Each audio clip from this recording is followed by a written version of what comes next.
Hello, everyone. I want to talk today about the Epstein list and the Epstein investigation files, and specifically why this list should not be released, why the FBI investigation files, uh, should not be released. Okay, so let's first consider what the Epstein list could possibly be.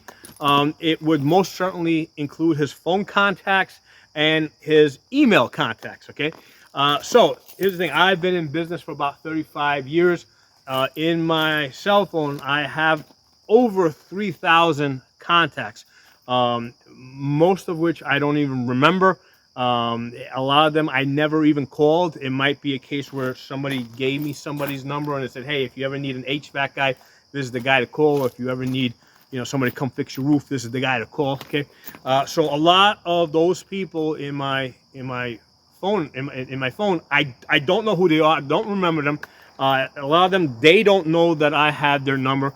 The same thing goes with a lot of the emails. All right, a lot of times the emails, I just save, I save them, never look at them again, never send out another one.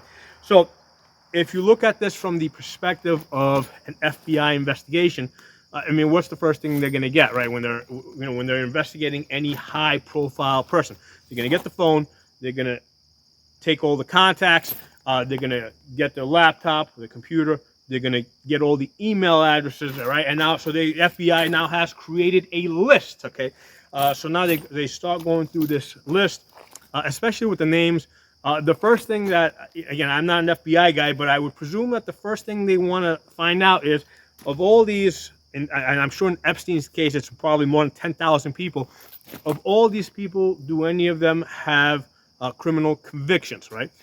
Do any of them have criminal convictions for any sex crimes? Okay, so that's the first thing that they would try to pull out. All those people, get put into a category, right? Then the next thing they would probably look at is the frequency of these contacts. Okay, was there any communication during the time period that they're specifically investigating? Okay, so these are the things that they're trying to pull out.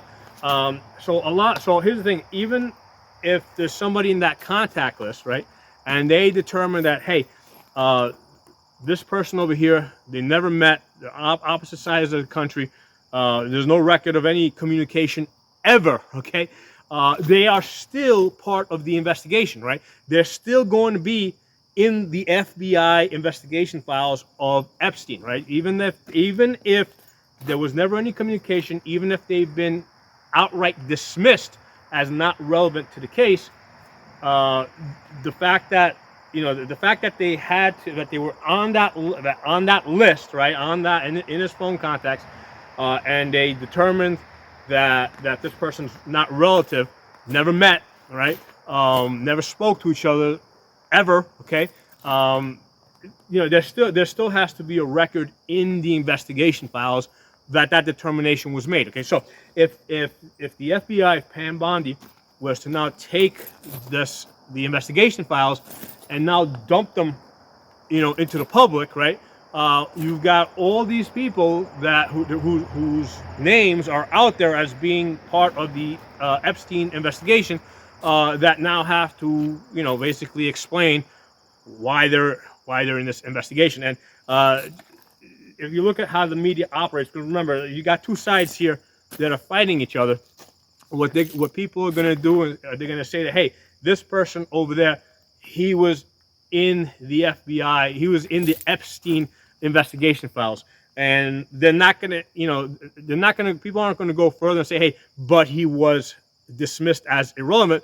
They're just going to stop at, this person was in those investigation files, okay? And both sides, left and right, are going to be doing this with all 10,000, maybe 20,000 names that are in there, right? So Epstein was a high-profile, high-end financier.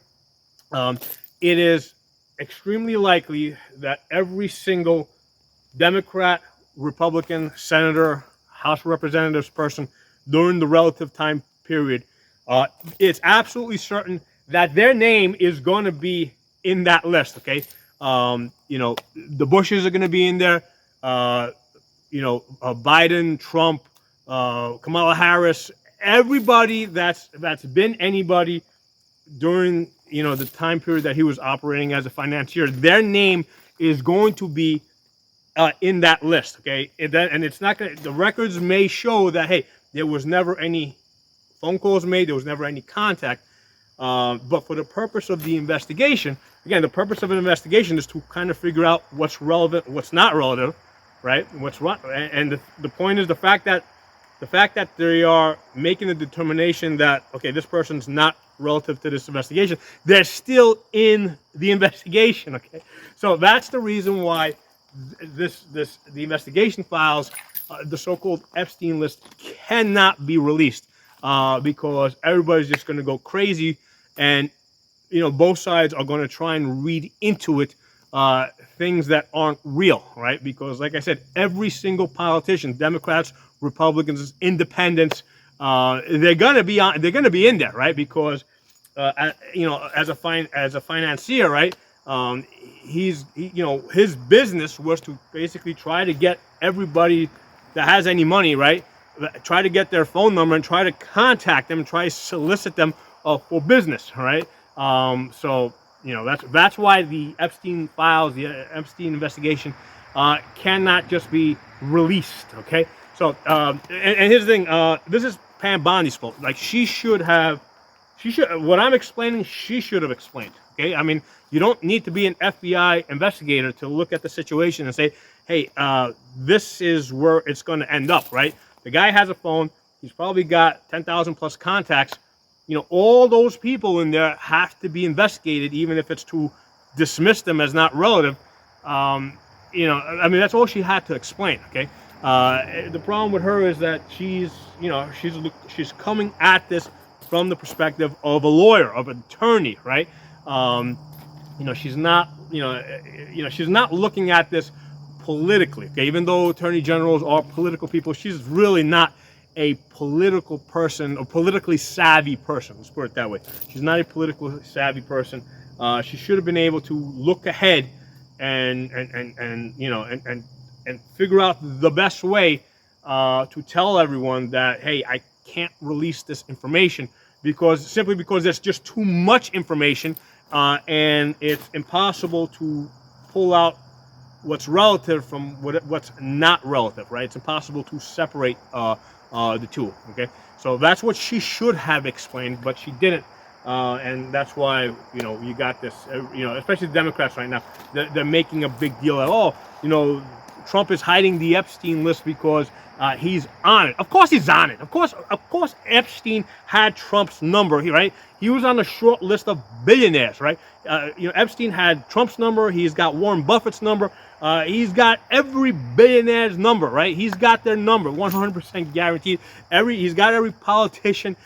He's got, anybody that's anybody, he had their number, okay? So anyway, drop some comments. Let me know what you guys think. I will talk to you soon.